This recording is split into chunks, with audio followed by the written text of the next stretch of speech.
Sa wakas ay makakahinga na ng maluwag ang mga pamilya ng 17 Filipino seafarers na kasama sa mga binihag ng Houthi rebels sa Red Sea. Inaasahan na kasi ang kanilang pagbabalik bansa ngayong gabi matapos pakawalan ng mga rebelde mula sa pagkakabihag mula pa noong November 2023. Narito ang ating balitang A to Z.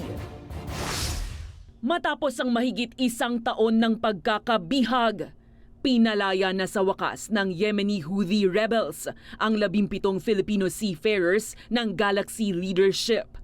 January 22, inanunsyo ng Yemen News Agency na pinalipad na ang kabuuang 25 bihag mula sa Sana'a Airport papunta ng Oman. Kasama rin sa mga pinakawalan ang crew members mula Bulgaria, Ukraine, Mexico at Romania. At nitong araw ay mismong si Pangulong Ferdinand Marcos Jr. ang nagbalita na ligtas nang nakarating ang mga tripulanteng Pinoy sa Embahada ng Pilipinas sa Muscat. Pinasalamatan ng Pangulo ang liderato ng Oman sa pagbibigay ng safe passage at pinuri rin ang mga ahensya ng gobyerno ng Pilipinas at ibang bansa sa kanilang naging papel sa ligtas na pagpapauwi ng mga bihag.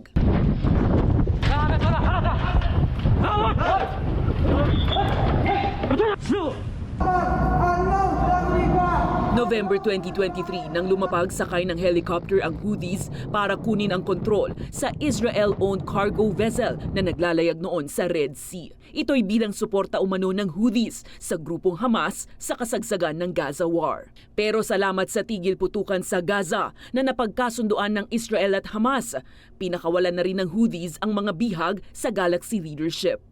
Sa ngayon, puspusan na ang paghahanda ng pamahalaan para sa agarang pagpapauwi sa Pilipinas ng mga pinakawalang Pinoy.